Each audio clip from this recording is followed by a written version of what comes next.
नमस्कार साथियों, एक बार फिर मैं दीपंकर समझदार चार्टर्ड अकाउंटेंट, आपका दोस्त और बिजनेस ग्रोथ एसोसिएट।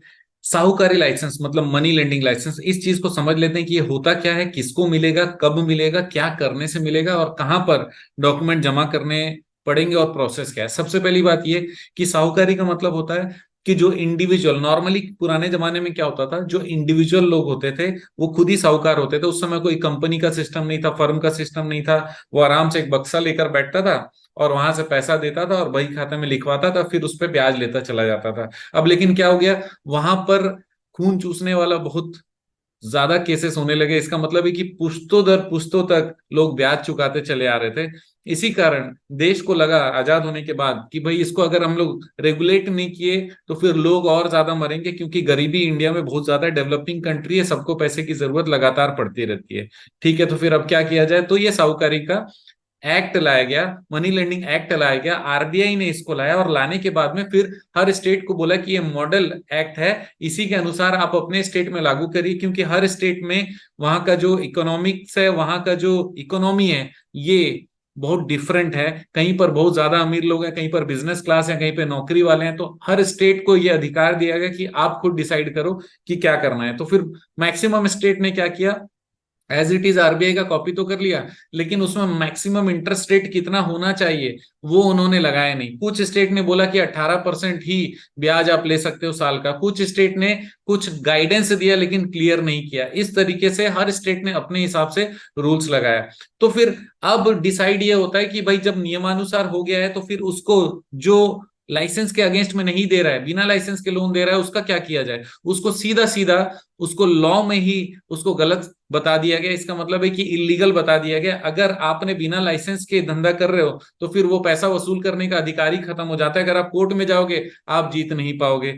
अब इस केस में क्या किया जाए, मैक्सिमम लोगों को जरूरत है कि वो साहूकारी का बिजनेस करना चाहता है और कैसे करे पता नहीं। तो फिर एलिजिबिलिटी की बात करते हैं। सबसे पहली बात ये कि वो व्यक्ति का गुडविल ठीक होना चाहिए, किसी तरीके से डिफॉल्टर नहीं होना चाहिए, ये चीज इंपॉर्टेंट है। तीसरा, उसको बिजनेस करने आना चाहिए और ये आने का कोई अलग से प्रूफ की जरूरत नहीं है। वो बताना चाहिए कि भाई मैं इतना समय से बिजनेस कर रहा हूं, ताकि व्यापार है इसको व्यापार के जैसे किया जाए, दादागिरी के जैसे भी ना किया जाए और दान के जैसा भी ना किया जाए। नेक्स्ट बात यह है कि जिस जगह पर यह बिजनेस किया जाएगा वो कोई प्रेमिसेस, प्रेमिसेस मतलब कोई ऑफिस या कोई घर, जहां पर भी वो ऑफिस जैसा काम करेगा उस जगह का डिटेल देना पड़ेगा। और ये देखते हैं रजिस्ट्रेशन अथॉरिटी वाले कि क्या वो जगह व्यापार करने के लिए उचित है, यस और नो।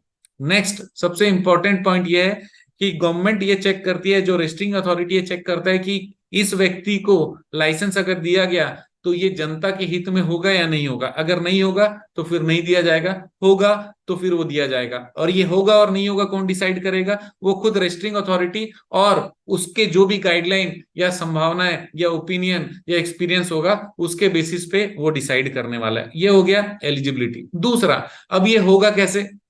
सबसे पहली बात ये कि जाना पड़ेगा तहसील ऑफिस। सर तहसील ऑफिस में मैं गया था लेकिन कोई मिला नहीं, कलेक्ट्रेट ऑफिस चले जाओ। क्योंकि क्या होता है कि गाइडलाइन में तो ये लिखा हुआ है कि तहसील ऑफिस में जाना है, लेकिन कई सारे बार ऑफिसेस इधर उधर शिफ्ट हो जाते हैं, सरकारी कलेक्ट्रेट और तहसील की ऑफिसेस इधर उधर हो जाती है। तो फिर आप उस पूरे लोकेशन पे जाइए, कलेक्ट्रेट से रिलेटेड सारे ऑफिसेस के आसपास पता कर लीजिए और तहसील ऑफिस में पता कर लीजिए।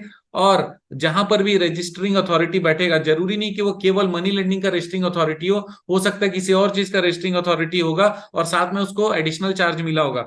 तो इस तरीके से आपको ध्यान रखना है कि जो भी रजिस्ट्रेशन करता होगा सर उससे मेरी मुलाकात करनी है, तो आप तहसील ऑफिस में चले गए। अब वहां पर जाकर आपको एक सर्टेन फीस पटाना पड़ेगा, हो सकता है 10 रुपए हो, 50 रुपए हो, 100 रुपए हो, 500 रुपए हो, लेकिन 100 रुपए ज्यादा नहीं होगा। तो वो पटाने से आपको एक फॉर्म देगा, वो फॉर्म नंबर 1 होता है नॉर्मली। उसके अलावा कोई एडिशनल फॉर्म भी हो सकता है या फिर स्टेट चाहे तो अपने हिसाब से भी फॉर्म बना सकता है। अब उस फॉर्म में सारे डिटेल्स भरने होंगे अपने बारे में, अपने बिजनेस के बारे में, कहां पर आप व्यापार करते हो, एक से ज्यादा जगह पर व्यापार है कि नहीं, और भी कुछ डिक्लेरेशंस और जानकारी उसमें लिए जाते हैं। साथ में सपोर्टिंग जो जो अटैचमेंट डॉक्यूमेंट मांगेगा वो हमको देना है और उसके बाद में हमको जमा कराना पड़ेगा उसी तहसील ऑफिस में या उसी रजिस्ट्रिंग ऑफिसर को। और देने के बाद में तब वो ये डिसाइड करता है कि इनको देना चाहिए या नहीं देना चाहिए। अब मनी लेंडिंग का लाइसेंस जब आपके पास में आ जाएगा तो उस समय हो सकता है कि वो आपको साथ ही साथ में कुछ गाइडलाइन भी दे दे कि भैया आपको इससे ज्यादा परसेंटेज नहीं लेना है, आपको इस ऑफिशियल गैजेट का नियम आपको पालन करना है, या फिर नहीं पूछता है तो आप पूछ लो सर कोई मैक्सिमम लिमिट है क्या, यस और नो। अगर वो बोलेगा हाँ, तो फिर आप पूछ लेना कैसे और कहां पर लिखा हुआ है। अगर वो बोलेगा सर मुझे पता नहीं है, तो फिर आप लेटर लिखना कि क्योंकि मैंने यहाँ पर ब्याज के बारे में पूछा, तो फिर मैं अधिकतम महीने का X% लेने वाला हूं, और इसके बारे में ऑफिस से अगर कोई नई जानकारी आएगी तो उस दिन से तत्काल मैं अपने नियम इस लाइसेंस की शर्तों के अनुसार चेंज कर लूंगा, ताकि आप अपने तरफ से सही हो जाओ, कल दिन आपको कोई और गलत ना कर पाए। नेक्स्ट एक और चीज है, बहुत सारे स्टेट में जो पुलिस वाले होते हैं ना, उनके दिमाग में किसी दूसरे एक्ट से कनेक्टेड इंफॉर्मेशन रहती है। जैसे छत्तीसगढ़ में वो बोलते हैं कि 2% से ज्यादा नहीं ले सकते, ऐसे पुलिस वाला बोलता है।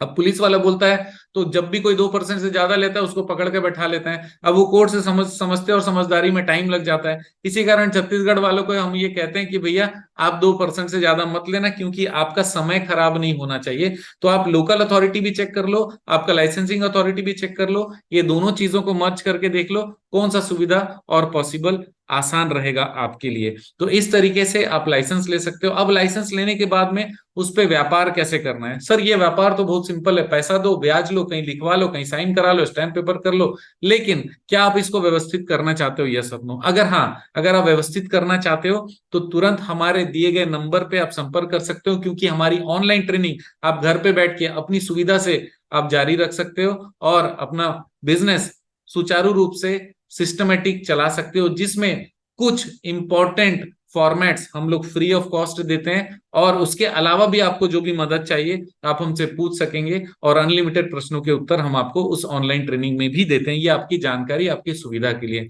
क्योंकि आप जानते हैं मेरा मिशन है हमेशा आप लोगों की मदद करना और समय पर सारी जानकारी देना। वीडियो को शेयर जरूर करिएगा, लाइक जरूर करिएगा, सब्सक्राइब नहीं किया तो कर लीजिएगा। आपका दिन जबरदस्त और शुभ हो।